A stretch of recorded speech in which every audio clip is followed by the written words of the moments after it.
Estamos en la controversia debatiendo sobre la protesta social, sobre el manejo que el gobierno le ha dado, sobre las razones de esa protesta, y hicimos unos primeros debates, vimos un informe sobre todo ese camino de las protestas, y ahora, Héctor, ¿cómo manejó el gobierno esto? Pues yo creo que en forma muy errática el del Catatumbo, pero lo que pasa es que aquí hay tantos paros que ya uno no lo sabe, entonces no es fácil hacer un denominador común. Pero el Catatumbo sin duda en forma muy errática, parece que no hay como un protocolo, no ha habido estrategia, no ha habido un solo negociador, eso ha sido muy mal. Ahora, yo creo que en el tema de los paros hay que decir, primero un poco como decía el senador Robledo, en Colombia, claro que hay N razones justas para protestar, digamos, eso siempre va a estar ahí de base, hay razones para protestar muchas, y claro, en la mayoría de estas movilizaciones hay unas razones que de base son justas para protestar. Sin embargo, pues es cierto que estamos en etapa preelectoral, eso tampoco se puede negar, y eso además a mí no me parece mal. Lo que pasa es que en Colombia la política resolvemos volverla el diablo, y todo el mundo cuando quiere deslegitimar alguna cosa dice, es que hay razones políticas. Pues sí, claro, es que en eso consiste la política, en agenciar intereses, en mover intereses, en estar con las movilizaciones sociales y con las organizaciones sociales, eso no es malo. En Colombia hemos tenido una pésima historia de eso, de tratar de dividir, no, hay unos intereses legítimos por una parte y por otra la política, no, es que la política está hecha precisamente para eso.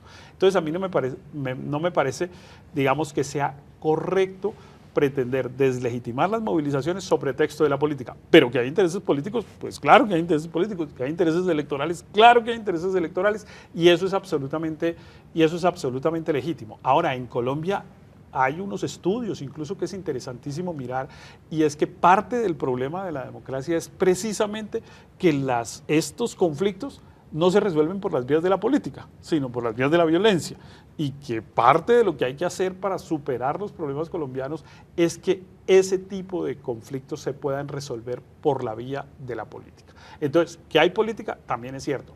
Ahora, que hay intereses ilegales, por supuesto, no en todos los paros, en unos más que en otros, por supuesto, es que hay muchos y entonces es difícil, pero que en algunos, por ejemplo, en el paro minero es evidente que los mayores agitadores son los mineros ilegales, contra los cuales se ha venido haciendo una acción más o menos fuerte, tardía, pero fuerte. Lo del Zaragoza, por ejemplo, allá abajo de Dagua en el Valle del Cauca, es una cosa increíble cómo creció una minería ilegal, en la que uno ve unas maquinarias enormes y tal, pero crecieron ahí. Yo he caminado esa carretera muchas veces en los últimos años y es increíble cómo uno va viendo creciendo y creciendo y creciendo y nadie hacía nada. Empezaron a ser ya un poco tarde, y claro que esos intereses ilegales se están defendiendo.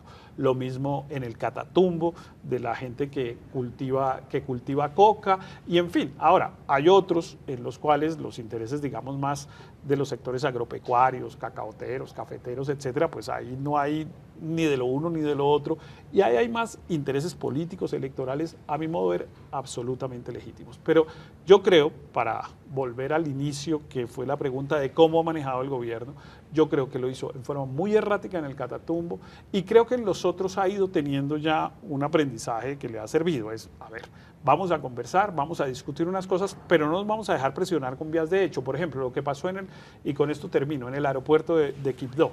Era impensable que el aeropuerto de Quibdó lo dejaran cerrado pues con 50 personas o con 60 personas. No, la fuerza pública no ha debido permitir eso, pero una vez ocurrió, tenía que reaccionar de la manera como reaccionó, con además unos costos enormes. Dañaron 2 aviones, dañaron la iluminación, y ahora no hay operación nocturna en el aeropuerto del Caraño de Quibdó, después de que durante años eso fue una reivindicación allá. O sea, hay evidentemente unos daños de personas que actúan, yo creo que ahí actuaron intereses ilegales, pero el gobierno es, obviamente, en el caso del paro minero, un gobierno distinto al del Catatumbo, porque actuó con contundencia para decir, no aceptamos vías de hecho y discutamos los otros temas.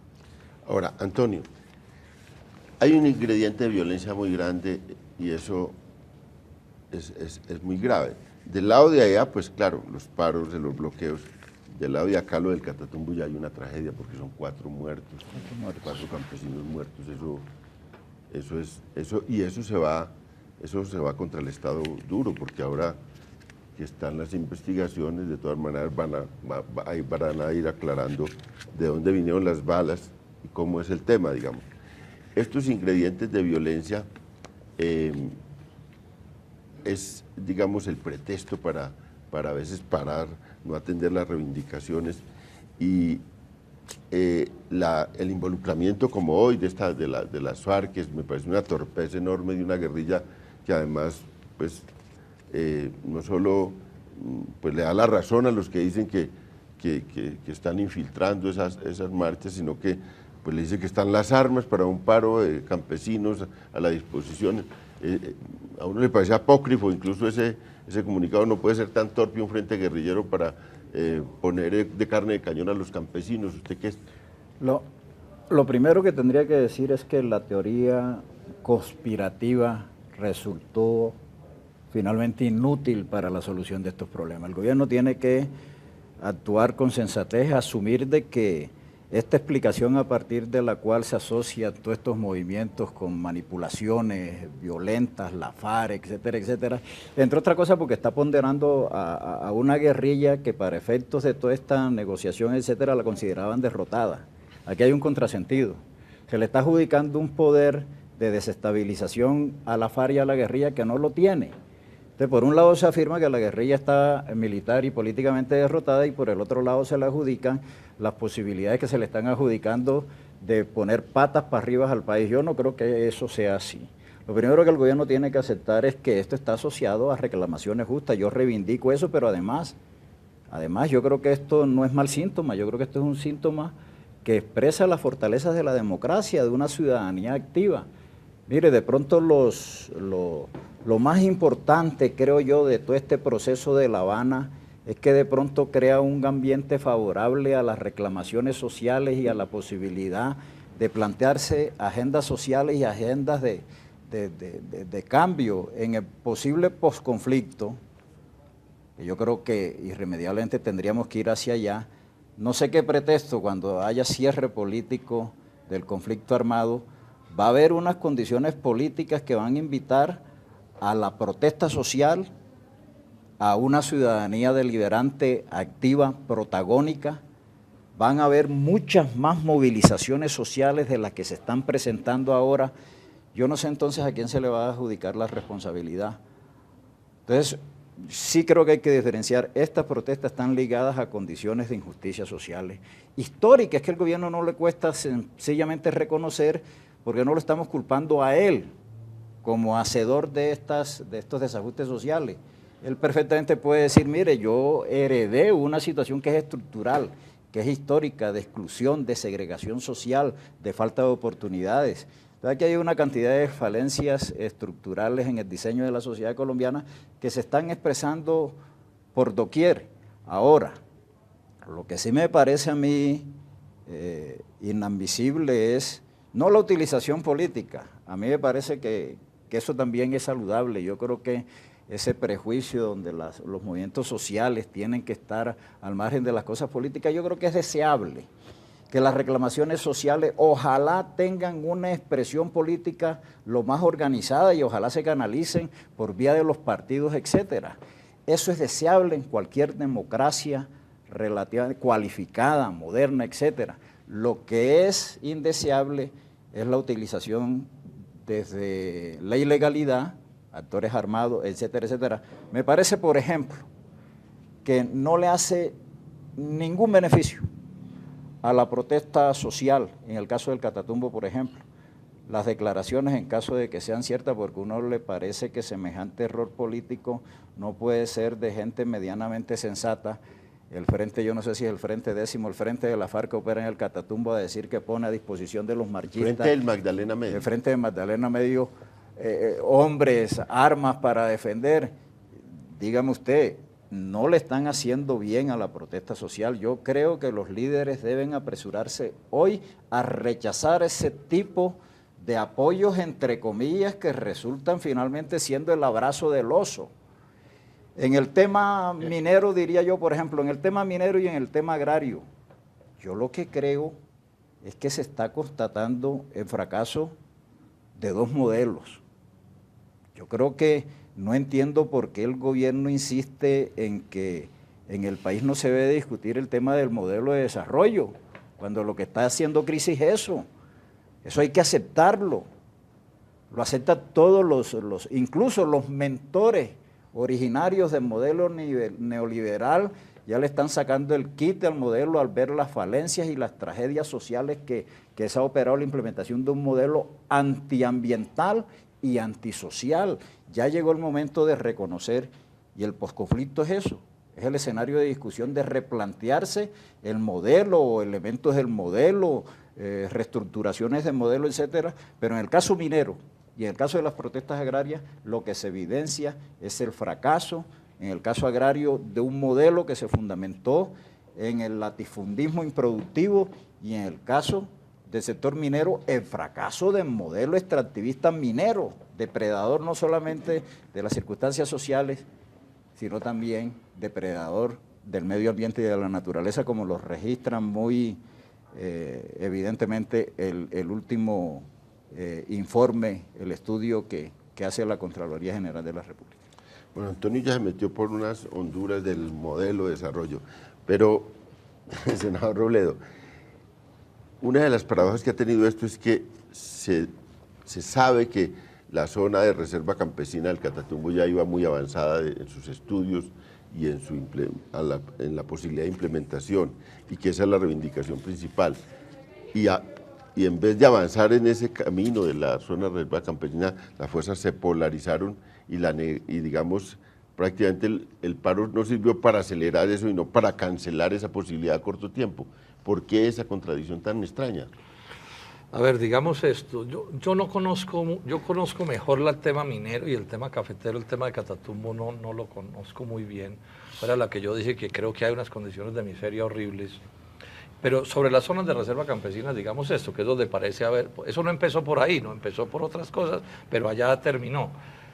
Primero hay que decir esto, que es importante que se sepa, las zonas de reserva campesinas están en la ley, eso está en la ley 160 del 94 y está señalado. Es más, las primeras zonas de reserva campesinas se hicieron con créditos del Banco Mundial, o sea que eso no es per se una cosa que uno pueda llamar como contraria, digamos, al establecimiento, no es así.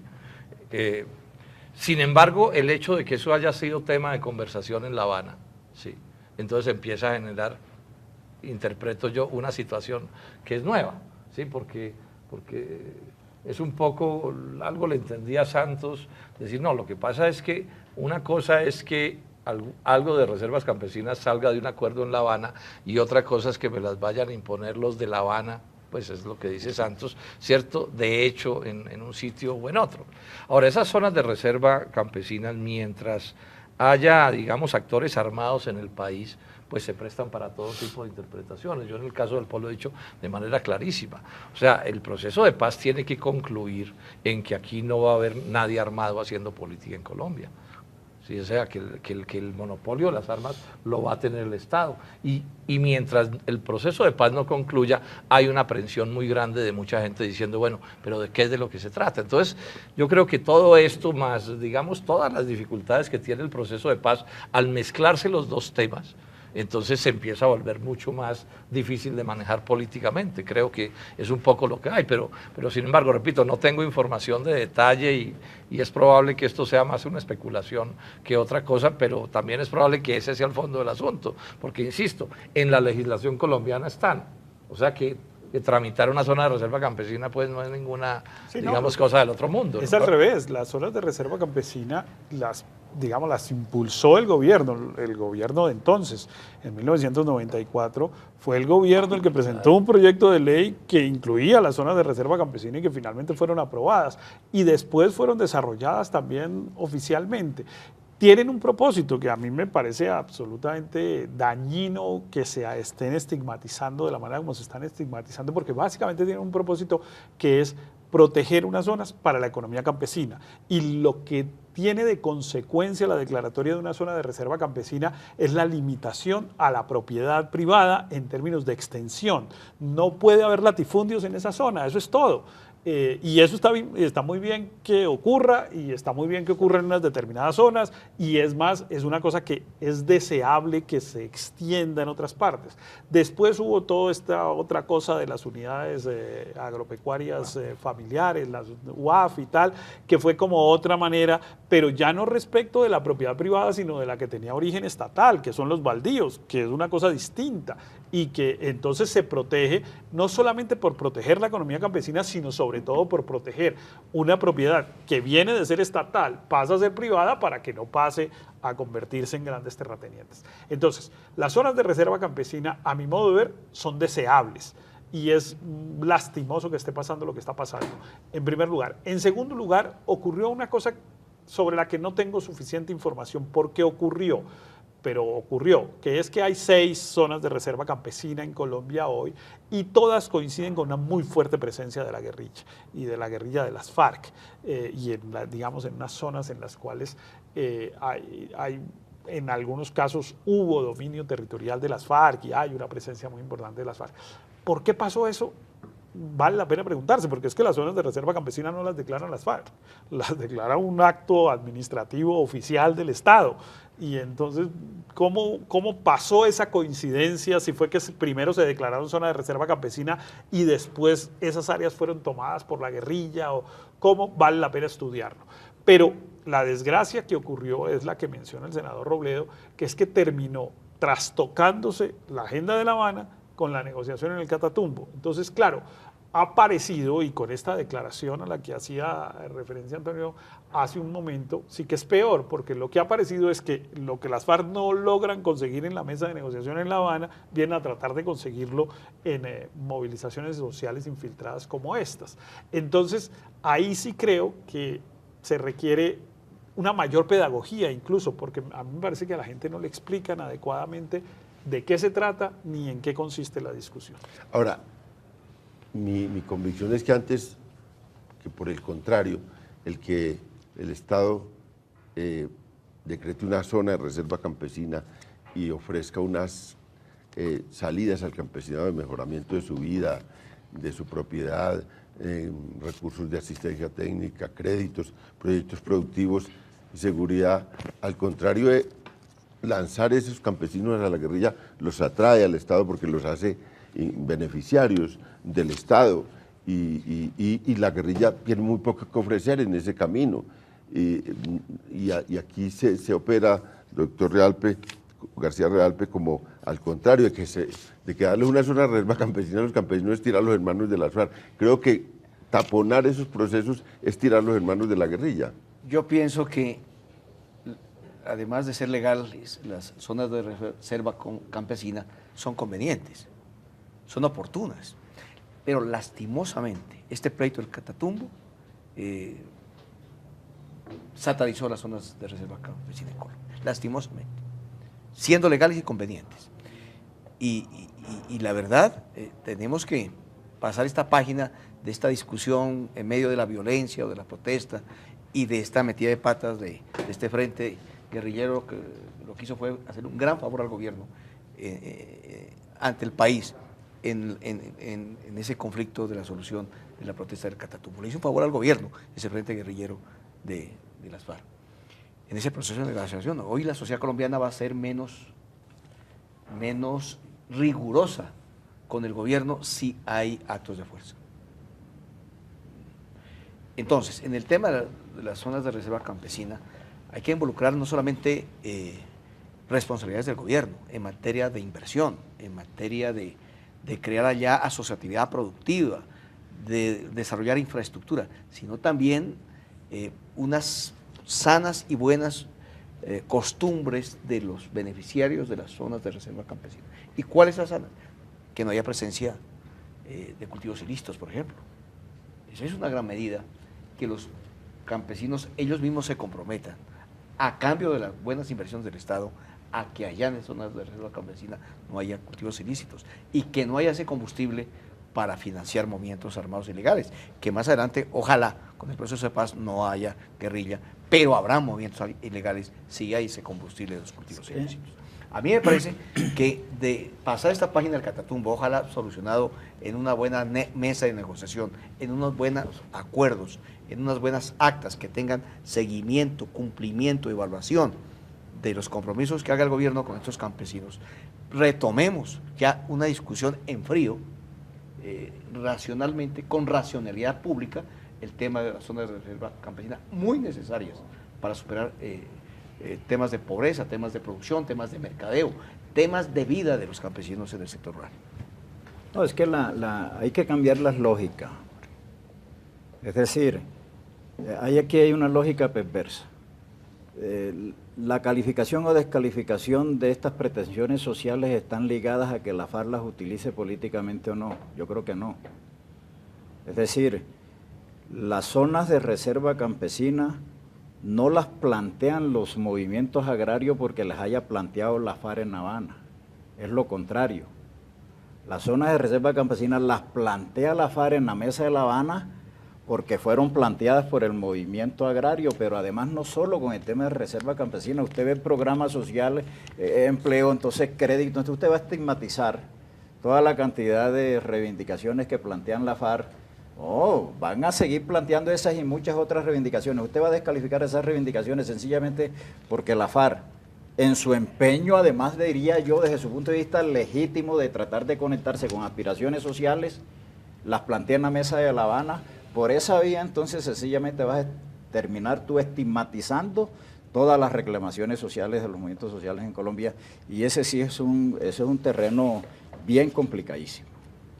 Bueno, después de esta pausa que vamos a hacer, quiero que analicemos si va a haber paro cafetero.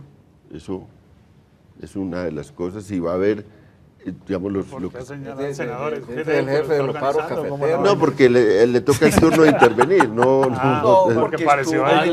Más le vale, León, que no esté patinando. ¿Qué hubo? Decretó el paro cafetero. Fue como El más doctor Robledo intervino como mediador, como algunos otros senadores intervinimos para aproximar en las mesas al gobierno y a los voceros del y paro. los demás paros que se vienen. ¿Y cómo va a ser ese escenario electoral y estos paros? ¿Cómo se va a enfrentar al gobierno a eso? ¿Qué lecciones podemos sacar de esto del Catatumbo, de lo del Cauca, de todos los manejos de los paros?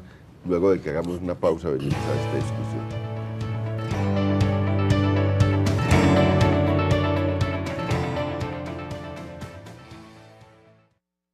No en todos los paros, en unos más que en otros, por supuesto, es que hay muchos y entonces es difícil, pero que en algunos, por ejemplo, en el paro minero es evidente que los mayores agitadores son los mineros ilegales, contra los cuales se ha venido haciendo una acción más o menos fuerte, tardía, pero fuerte. Lo del Zaragoza, por ejemplo, allá abajo de Dagua en el Valle del Cauca, es una cosa increíble cómo creció una minería ilegal en la que uno ve unas maquinarias enormes y tal, pero crecieron ahí. Yo he caminado esa carretera muchas veces en los últimos años y es increíble cómo uno va viendo creciendo y creciendo y creciendo y nadie hacía nada.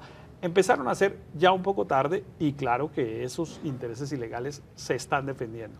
Lo mismo en el Catatumbo, de la gente que cultiva coca y en fin. Ahora, hay otros en los cuales los intereses, digamos, más de los sectores agropecuarios, cacaoteros, cafeteros, etcétera, pues ahí no hay ni de lo uno ni de lo otro, y ahí hay más intereses políticos, electorales, a mi modo de ver, absolutamente legítimos. Pero yo creo, para volver al inicio, que fue la pregunta de cómo ha manejado el gobierno, yo creo que lo hizo en forma muy errática en el Catatumbo, y creo que en los otros ha ido teniendo ya un aprendizaje que le ha servido. Es, a ver, vamos a conversar, vamos a discutir unas cosas, pero no nos vamos a dejar presionar con vías de hecho. Por ejemplo, lo que pasó y con esto termino, en el aeropuerto de Quibdó. Era impensable que el aeropuerto de Quibdó lo dejaran cerrado pues, con 50 personas o con 60 personas. No, la fuerza pública no ha debido permitir eso, pero una vez ocurrió, tenía que reaccionar de la manera como reaccionó, con además unos costos enormes. Dañaron 2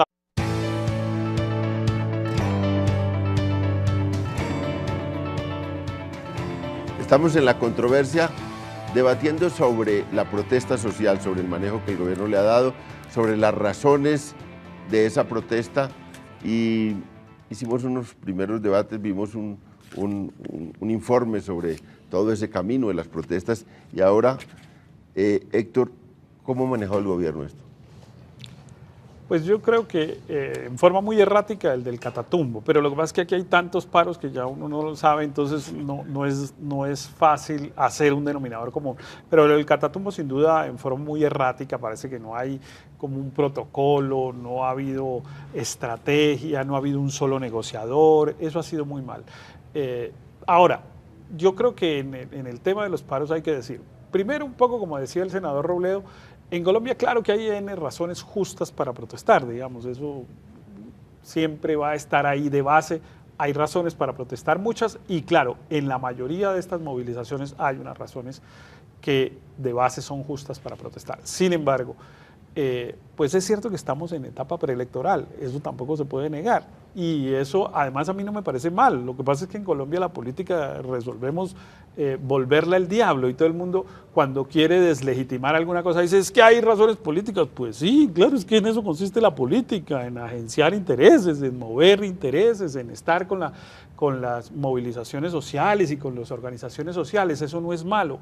En Colombia hemos tenido una pésima historia de eso, de tratar de dividir. No, hay unos intereses legítimos por una parte y por otra la política. No, es que la política está hecha precisamente para eso.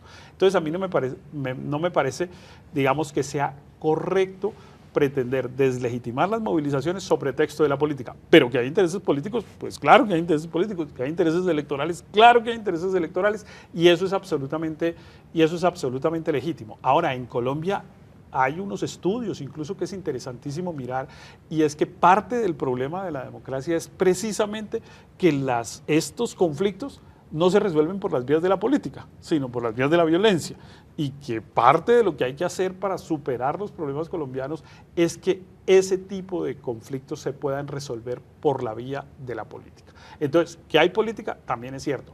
Ahora, que hay intereses ilegales, por supuesto.